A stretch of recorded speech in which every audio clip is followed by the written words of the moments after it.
দেশ ও দেশের বাইরে যেখান থেকে আমাদের এই ভিডিওটি দেখছেন, আপনাদের জানাই আন্তরিক শুভেচ্ছা ও ভালোবাসা। তো বরাবরের মতো আপনাদের মাঝে হাজির হলাম আরেকটি ব্র্যান্ড নিউ ভিডিও। খুব অত্যন্ত গুরুত্বপূর্ণ একটি সেটিং আপনাদের মাঝে শেয়ার করব। হয়তো অনেকেই জানেন যে আপনারা জানেন যে এমন কোনো ফোন নেই যে হটস্পট নাই। তো আশা করি এমন একটি সেটিং আছে হটস্পটের, সেটা আপনারা হয়তো জেনেও জানেন না। খুব অত্যন্ত গুরুত্বপূর্ণ একটি সেটিং। তো আমরা আপনাদের আজকে এই সেটিংটি দেখিয়ে দিব, যেন আপনি এই সেটিংয়ের মাধ্যমে আপনার বন্ধুবান্ধবরা আপনাকে বাস না দেয়। আশা করি বুঝতে পেরেছেন। তো কোনো মাইন্ড করবেন না, কথাতে কোনো ভুল টুল হলে ক্ষমা দৃষ্টি দেখবেন। তো বরাবরের মতো আজকে আমরা চলে আসলাম। আমাদের স্ক্রিনটি লক্ষ্য করুন। আমি দেখিয়ে দিচ্ছি কিভাবে এই সেটিংটি করবেন, এবং এই সেটিংটি করলে আপনার বন্ধুবান্ধব এই হটস্পট দিয়ে কেউ আপনাকে বাস দিতে পারবে না। তো চলুন স্ক্রিনটি লক্ষ্য করুন। বরাবরের মতো নোটিফিকেশন বার চেক করুন। ক্লিক করার পর আপনারা চলে যাবেন নোটিফিকেশনে যাওয়ার পর দেখবেন হটস্পটটা একটু ক্লিক করে চেপে ধরবেন। ধরার পর চলে যাবে আপনার হটস্পট সেটিংয়ে। তো বরাবরের মতো আমরা চলে আসলাম হটস্পট সেটিংয়ে। তো নিচে দেখতে পাচ্ছেন, হ্যাঁ, চালু করে দেন portable hotspot, one time data limit. তো আপনারা দেখতে পাচ্ছেন এখানে ওয়ান টাইম ডাটা লিমিট মানে হচ্ছে আপনি আপনার বন্ধুকে কতটুক ডাটা ব্যবহার করতে দিবেন।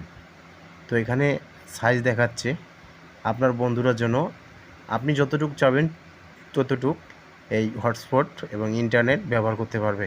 আশা করি বুঝতে পারতেছেন। তো আপনি দেখতে পাচ্ছেন যে এখানে size 5 GB, 500 MB, 50 MB, 100 MB, 150, 200 MB। এখানে আপনি যে হটস্পট শেয়ার করবেন, কতটুকু হটস্পট ইন্টারনেট আপনার বন্ধুকে চালাতে দিবেন, সেটা এখানে দেখতে পারবেন। তো মনে করেন আমি 200% দিয়ে দিলাম, এটা হচ্ছে 200 মেগাওয়াট ইন্টারনেট সে ব্যবহার করতে পারবে। তো একটু নিচে দেখেন, তো আপনারা আবারও হটস্পটের ভিতরে চলে আসবেন।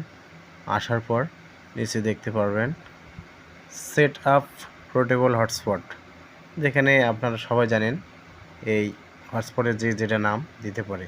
তো এখানে লেখা আছে সিকিউরিটি, ইউপিএ পার্সোনাল ও ন্যানো। তো আপনি মনে করেন এখানে দিয়ে রাখবেন WPA2 পার্সোনাল। এখানে ক্লিক করার পর দেখতে পারবেন একটি পাসওয়ার্ড চাবে। তো এখানে অবশ্যই আপনারা পাসওয়ার্ড দিয়ে দিবেন, যে কোনো পাসওয়ার্ড দিলে সমস্যা নেই, একটা দিয়ে দিবেন। তো সিকিউরিটি ক্লিকের পর এখানে দেখাচ্ছে সিলেক্ট এপিবি।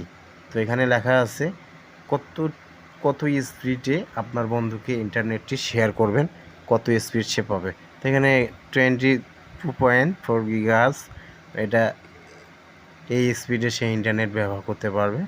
আশা করি বুঝতে পেরেছেন। তো আসল বিষয় হচ্ছে এটাই, আপনি যে আপনার ইন্টারনেট শেয়ার করবেন আপনার বন্ধুর সাথে, সেটা কতটুকু। তো এখানে হচ্ছে মেইন বিষয়, আপনি এটাই ফাইনাল সেটিং করে দিবেন। সেজন্য আপনার বন্ধু যেন অন্য কাউকে পাসওয়ার্ড দিলে সে ইন্টারনেট ব্যবহার করতে না পারে, এর জন্য আজকে এই সেটিংটি দেখালাম। তো বন্ধুরা আশা করি বুঝতে পেরেছেন। তো ধন্যবাদ, ভালো থাকবেন। বরাবরের মতো আজকে এখানেই বিদায় নিচ্ছি। পরবর্তীতে ইন্টারেস্টিং ভিডিও দেখতে হলে অবশ্যই আমাদের চ্যানেলটিকে সাবস্ক্রাইব করে বেল আইকন বাজিয়ে দিবেন। তো বন্ধুরা, গুড বাই, টাটা, ভালো থাকবেন।